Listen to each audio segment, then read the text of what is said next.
Hello भाई, राम राम सब ने। आज हम हरियाणा के वन्य जीव अभ्यारण्य का टॉपिक कवर करेंगे बहुत अच्छे से। इससे पहले भी जो वीडियो बनाई है वो भी बहुत अच्छी हैं, उनको भी आप जाकर जरूर देखना। भारत में पाई जाने वाली 1250 पक्षियों की प्रजातियों में से हरियाणा में 500 प्रजातियां पाई जाती हैं। भारत में टोटल पक्षियों की 1250 प्रजातियां पाई जाती हैं और हरियाणा में 500 प्रजातियां पक्षियों की पाई जाती हैं। तो राज्य में 2 राष्ट्रीय उद्यान और 8 वन्य जीव अभ्यारण्य हैं।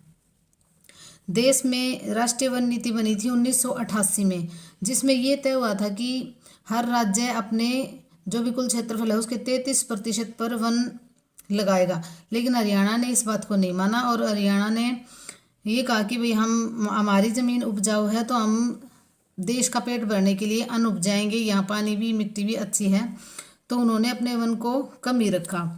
5 जुलाई वन महोत्सव बनाया जाता है। अच्छा, 5 जुलाई को वन महोत्सव बनाया जाता है और वृक्षाच्छादन और वनाच्छादन, इसमें बच्चों को ये पता नहीं चलता कि वृक्षाच्छादन किसे बोलते हैं और वनाच्छादन ये है। वृक्षाच्छादन होता है वृक्ष लगाने पड़ते हैं हमें। जैसे बारिश का मौसम शुरू होता है तो सरकार भी नई नई स्कीम निकालती है, भी बच्चे पेड़ लगाएंगे और उनको अगर पालेंगे, उन पानी देंगे, अच्छे तरह से बड़ा करेंगे तो उनको प्राइज मिलेंगे। कुछ सरकार नई नई नीतियाँ स्कीम चालू करती है वृक्ष लगाने के लिए, तो वृक्ष हमें लगाने पड़ते हैं। वो होता है वृक्षाच्छादन। और वनाच्छादन, वनाच्छादन होता है वन अपने आप उग जाते हैं। जैसे मान लो कोई ज़मीन पड़ी है 5-7 साल के लिए खाली पड़ी है, तो वहाँ किक्कर जांडी नीम ये सब पेड़ अपने आप उग जाते हैं, तो वो होते हैं वनाच्छादन। तो इनमें डिफरेंस क्या होता है ये आपको पता चल गया होगा। अब हम नेशनल पार्क कवर करेंगे। नेशनल पार्क हमारे हरियाणा में 2 हैं। एक तो है सुल्तानपुर राष्ट्रीय उद्यान गुरुग्राम में, एक क्लेसर राष्ट्रीय उद्यान यमुनानगर में। अच्छा, ये टॉपिक होता है कि नेशनल पार्क होते क्या हैं। नेशनल पार्क होते हैं जिसमें ह्यूमन एक्टिविटी बिल्कुल भी नहीं होती। ये नहीं होता कि भाई आंधी आ गई, पेड़ गिर गया, अच्छा बड़ा बड़ा घास खड़ा है, वहाँ जाके हम अपनी भेड़ बकरी भैंस चरा लेंगे, या कोई पेड़ गिर गया उसकी लकड़ी गड़ी हुई है तो हम उसको उठा लेंगे। ये बिल्कुल बैन होती है वहाँ पे नेशनल पार्क में। किसी की परमिशन से भी हम वहाँ पे कोई एक्टिविटी नहीं कर सकते। वहाँ जाके घूम के आ सकते हैं, टिकट लगती है, जाओ घूम के आओ, देख के आओ, बस। वहाँ से ये नहीं है कि भी पेड़ गिर गया वो उठा लाए, या भाई जराने के लिए लकड़ियाँ ले आए, या भी अपने गाय भैंस चरा ली। तो नेशनल पार्क में अगर ये क्वेश्चन आए कि भी वहाँ से परमिशन से लकड़ियाँ ला सकते हैं, वहाँ अपनी गाय भैंस चरा सकते हैं, वहाँ हम अपनी झोपड़ी बना सकते हैं, या हम वहाँ कुछ भी नहीं कर सकते, तो इस तरह के क्वेश्चन आते हैं, तो वहाँ हम ह्यूमन एक्टिविटी बिल्कुल बैन होती है। वाइल्ड लाइफ सेंचुरी के बारे में पढ़ेंगे। हरियाणा में वाइल्ड लाइफ सेंचुरी 3 हैं, वन्य जीव अभ्यारण्य 8 हैं। वाइल्ड लाइफ सेंचुरी में क्या होता है कि परमिशन लेकर हम अपनी पशुपालन कर सकते हैं। मतलब पशुपालन का ये मतलब नहीं कि वहाँ जाके बांध लिए, हम अपने भेड़ बकरियों को भैंसों को चरा सकते हैं, और अगर पेड़ गिरे हुए हैं तो परमिशन लेके उन लकड़ियों को उठा सकते हैं। ये हो गया वन्य जीव अभ्यारण्य में हमारी एक्टिविटी इतनी हो सकती है।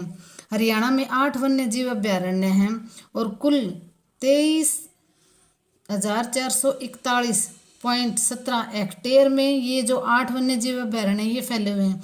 इनको हम किस तरह से याद करेंगे?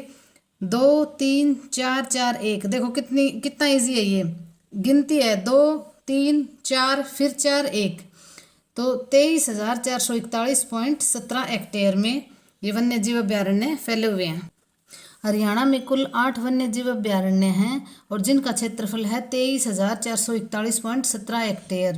तो इनको याद करना बिल्कुल ईजी है, 2 3 4 4 1.17 हेक्टेयर। अच्छा, अब ये क्वेश्चन बहुत इम्पोर्टेंट है। ये दे देंगे कि 3 दे देंगे जिले जिनमें एक वन्य जीव अभ्यारण्य है और 1 दे देंगे जिसमें 2 हैं। तो आपको ये बहुत ध्यान रखना है कि 2 वन्य जीव अभ्यारण्य कौन कौन से जिलों में है। एक तो पंचकुला में है 2, एक झज्जर में, बाकी सब में एक है। ये मोस्ट इम्पोर्टेंट क्वेश्चन है। तो पंचकुला में 2 कौन से हैं? खोल ही रहतान और बीर शिकारगढ़। इसको आप बिल्कुल आसान तरीके से याद कर सकते हो। खोल ही रहतान, रहतान क्या शैतान जैसे लग रहा है ना, तो खोल ही रहतान और बीर शिकारगढ़। तो ये शिकार कहाँ करते हैं? जहाँ पहाड़ियाँ होंगी, पहाड़ियाँ कहाँ हैं? पंचकुला में। तो खोल ही रहतान और वीर शिकारगढ़, और इनका 767 एकड़ में ये है, और 2226, इसको ऐसे याद कर सकते हो। खोल से आप याद करो, जैसे खोल को लगा लो आप, जैसे खाल, तो जो शिकार करेगा वो खाल लाएगा। दो दो दो गए और वो कितने लाए? 6 6 खाल उतार के ले आए। अब ये थोड़ा फनी तो लग रहा होगा, लेकिन आप एक बार इसको सुनोगे ना, आपको ये याद रह जाएगा, कभी भी नहीं भूलोगे। और वीर शिकारगढ़, ये भी पंचकुला में है। तो वीर कहाँ जाके शिकार करेंगे? पहाड़ियों में। और वो 7 गए और पता नहीं वो 6 लाए या 7 लाए, तो 767 आपको याद हो गया। अब यमुनानगर, यमुनानगर में एक वन्य जीव अभ्यारण्य है क्लेसर, इसका 11,570 एकड़ में है ये। उसके बाद में आएगा कुरुक्षेत्र, कुरुक्षेत्र में एक है वन्य जीव अभ्यारण्य छिलछिला।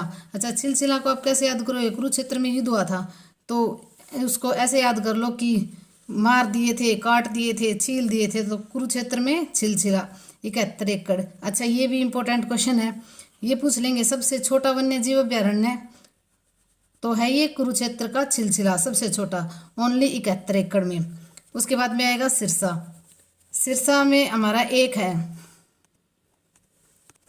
अब हमारा है सिरसा, सिरसा में एक वन्य जीव अभ्यारण्य है, सिरसा अबूब शहर, 28,912।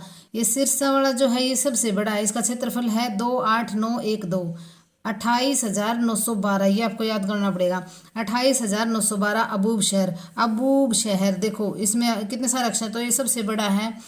ये भी मोस्ट इंपॉर्टेंट क्वेश्चन है, सिरसा में अबूब शहर 28,912 सबसे बड़ा वन्य जीव अभ्यारण्य है। झज्जर में 2 हैं, बिंडावास और खप्परवास। झज्जर में दो हैं, बिंडावास और खप्परवास, और एक कौन से में थे? 2 पंचकुला में। पंचकुला और झज्जर में 2 हैं, आपको ये याद रखने हैं। पंचकुला और झज्जर में 2, बाकी सब में 1-1 हैं। टोटल वन्य जीव अभ्यारण्य है 8। तो झज्जर में कौन सा है? बिंडावास और खप्परवास। उसके बाद में हमारा रेवाड़ी, रेवाड़ी में कहाँ? नाहर रेवाड़ी, नाहर जो वन्य जीव अभ्यारण्य है। तो ये बिल्कुल आसानी से याद हो जाएगा, नहर में रेवड़ियाँ फेंक दी, नाहर रेवाड़ी। और नाहर रेवाड़ी का एक ये क्वेश्चन बहुत अच्छा बनता है कि जो राजकीय पशु है हमारा काला हिरन, राजकीय पशु वो कौन से वन्य जीव अभ्यारण्य में पाया जाता है? नाहर रेवाड़ी में, ये आपको याद करना पड़ेगा। अब हम नेशनल पार्क, जो हरियाणा में 2 नेशनल पार्क हैं, उनके बारे में थोड़ा विस्तार से पढ़ेंगे। सुल्तानपुर राष्ट्रीय उद्यान है गुरुग्राम में, ये है 142,142.52 हेक्टेयर में। सलीम अली, जो सलीम अली थे पक्षी विज्ञानी थे, उन्होंने इंदिरा गांधी को लेटर लिखा था कि जो सुल्तानपुर जगह है वो वेटलैंड है और ये पक्षियों के लिए बहुत अच्छी जगह है। तो 2 अप्रैल 1971 में पक्षियों के लिए यह अभ्यारण्य बन गया था। उसके टाइम में सीएम थे बंसीलाल। तो सलीम अली के प्रयासों से और ये पक्षी अभ्यारण्य बनाया था बंसीलाल जी ने। अच्छा, नेशनल पार्क कब बना था ये? सुल्तानपुर नेशनल पार्क कब बना था? 1991 में। ये 1989 भी मिलेगा आपको और 1991 भी, HSSC में से एक देगी। HSSC ने जो माना है वो 1991 माना है, अगर ये नहीं है तो आप 1989 भी कर सकते हो। इसका सुल्तानपुर राष्ट्रीय उद्यान का पुराना नाम है लेक बर्ड सेंचुरी। तो ये आए कि लेक बर्ड सेंचुरी किसका पुराना नाम है? तो सुल्तानपुर राष्ट्रीय उद्यान का। इसे पक्षियों का स्वर्ग भी कहते हैं। अच्छा, माइग्रेशन बर्ड और माइग्रेटरी बर्ड्स, ये आपको 2 शब्द मिल सकते हैं, क्योंकि हम पक्षी अभ्यारण्य पढ़ रहे हैं, इसके बारे में पढ़ रहे हैं, तो ये 2 शब्द हमको पेपर में मिल सकते हैं। डीपली भी क्वेश्चन आएगा तो उसमें ये क्वेश्चन पूछ सकते हैं, माइग्रेशन बर्ड्स और माइग्रेटरी बर्ड्स। तो माइग्रेशन क्या होता है? अक्टूबर में पक्षियों का आना और मार्च में वापस जाना, मतलब एक जगह से दूसरी जगह कुछ टाइम के लिए आएंगे और फिर वापस चले जाएंगे। तो जो साइबेरियन सारस है वो साइबेरिया से हमारे यहाँ पे हरियाणा में सुल्तानपुर राष्ट्रीय उद्यान में अक्टूबर में आना शुरू हो जाते हैं और मार्च में ये वापस चले जाते हैं। और माइग्रेटरी बर्ड्स क्या होते हैं? प्रवासी पक्षी जो लंबी दूरी की यात्रा तय करते हैं उन्हें माइग्रेटरी बर्ड्स बोलते हैं। ये दोनों बहुत इंपॉर्टेंट क्वेश्चन है भाई। प्रवासी पक्षियों के लिए प्रसिद्ध है सुल्तानपुर राष्ट्रीय उद्यान। इको पार्क क्या होता है? जिसमें पेड़ पौधे पक्षी सब सुरक्षित होते हैं, किसी तरह से भी रहो, पक्षी खाओ, उनको खाने के लिए भी मिलता है, पीने के लिए पानी भी मिलता है और रहने के लिए पेड़ भी होते हैं। पक्षियों की 250 प्रजातियां पाई जाती हैं सुल्तानपुर में। अच्छा, ये दो शब्द और हैं जो बहुत इम्पोर्टेंट हैं। ऑर्निथोलॉजी होता है पक्षियों की पढ़ाई, और ऑर्निथोलॉजिस्ट होता है पक्षियों की पढ़ाई करने वाला। अब हम जो दूसरा राष्ट्रीय उद्यान है उसके बारे में पढ़ेंगे। क्लेसर राष्ट्रीय उद्यान है यमुनानगर में। ये है 4682.32 हेक्टेयर पर। देखो कितना आसान है इसको याद करना। पहले 4, फिर 6, फिर 8, फिर 2, 4682.32 हेक्टेयर।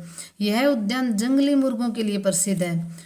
इसको 2003 में राष्ट्रीय पार्क घोषित किया गया था। यहाँ पे जंगनुमा धब्बेदार बिल्ली भी पाई जाती हैं। तो क्लेसर राष्ट्रीय उद्यान यमुनानगर में है।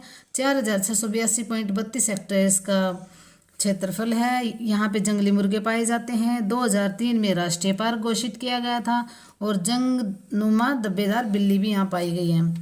भारत में अगर टोटल वन्य जीव अभ्यारण्यों की बात करें तो 567 हैं 2023 तक। अब हमने जो हरियाणा में वन्य जीव अभ्यारण्य के बारे में पढ़ा था उसको थोड़ा सा विस्तार से और पढ़ेंगे। वन्य जीव अभ्यारण्य हरियाणा में 8 हैं और दो वन्य जीव अभ्यारण्य हैं 2 जिलों में, जो हमें याद करने हैं, एक तो पंचकुला और एक झज्जर। अच्छा, पंचकुला में 2 हैं, खोल ही रहतान, और ये है 2226.58। ये आपको बताया था, 2 गए थे और 6 खालतार के लाए थे। बिल्कुल ईजी सा है। यहाँ चित्तल, जंगली बिल्ली, सियार, बंदर ये पाए जाते हैं। 1972 में इसको मान्यता मिली थी। अच्छा, दूसरा है बीर शिकारगढ़। बीर होंगे वो शिकार कहाँ करेंगे? पहाड़ियों में जाके। पहाड़ियाँ कहाँ है? पंचकुला में। 767। अब वो गए थे 7, 6 लाए या 7 लाए पता नहीं हमें। तो ये बिल्कुल ईजी ट्रिक है, ये भी आपको याद हो गया होगा। और इसमें एकड़ पूछे तो 1896 एकड़ होगा ये। 1987 में इसको मान्यता मिली थी। और गिद्ध संरक्षण प्रजनन केंद्र भी है पिंजौर में। तीसरा वन्य जीव अभ्यारण्य है यमुनानगर में क्लेसर। यहाँ पे राष्ट्रीय उद्यान भी हमने कवर किया है क्लेसर में, और यहाँ वन्य जीव अभ्यारण्य भी है। 11,570 एकड़ में है।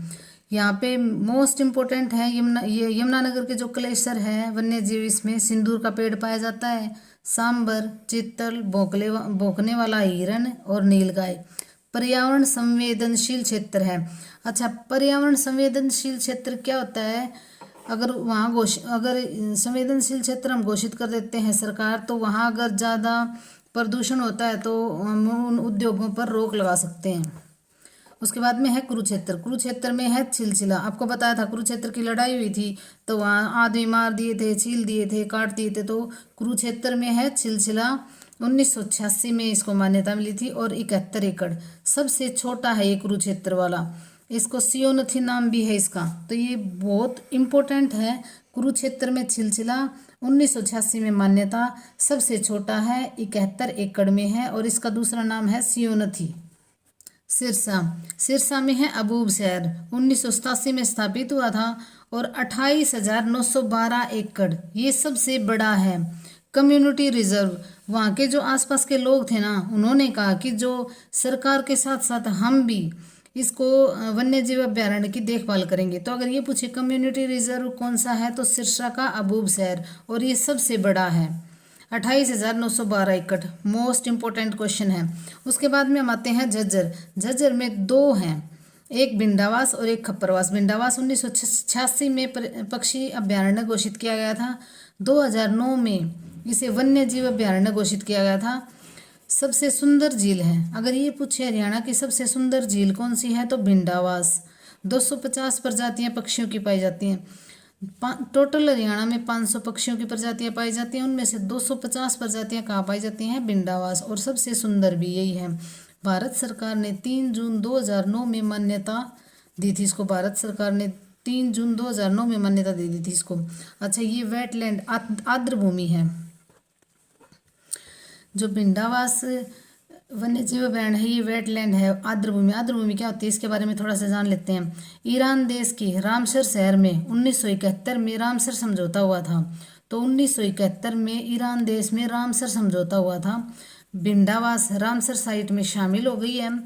कब शामिल हुई थी? 25 मई 2021 को इसकी घोषणा की थी और अगस्त 2021 को भिंडावास को वेटलैंड में शामिल कर दिया था। और ये हरियाणा की सबसे बड़ी आर्द्र भूमि है। सबसे बड़ी वेटलैंड भूमि पूछे तो झज्जर का भिंडावास है। सुल्तानपुर राष्ट्रीय उद्यान भी वेटलैंड में शामिल हुआ है 2021 में। तो हरियाणा के 2 वन्यजीव अभ्यारण्य हो गए, हरियाणा की 2 साइट हो गई जो रामसर साइट में शामिल हैं, जो वेटलैंड है, सुल्तानपुर राष्ट्रीय उद्यान और ये भिंडावास वाली दोनों।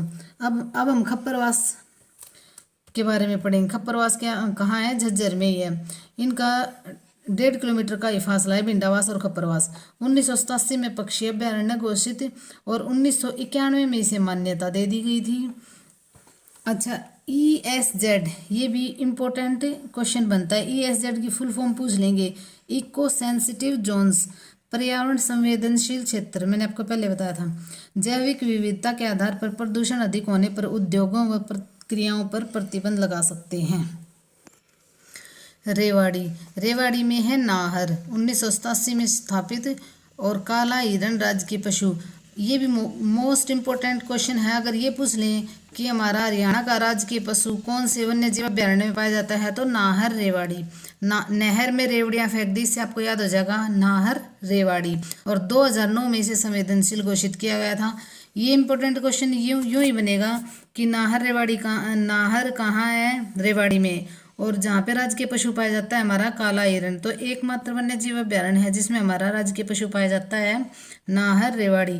तो हमने 8 वन्यजीव अभ्यारण्य हैं जो 6 जिलों में हैं। तो आपको ये सारे याद हो गए होंगे, जो हरियाणा के प्रजनन केंद्र और केंद्रीय प्रजनन केंद्र, और जो हरियाणा में जू हैं वो हम इसके सेकंड पार्ट में कवर करेंगे। तो चैनल को लाइक, शेयर और सब्सक्राइब करें। धन्यवाद।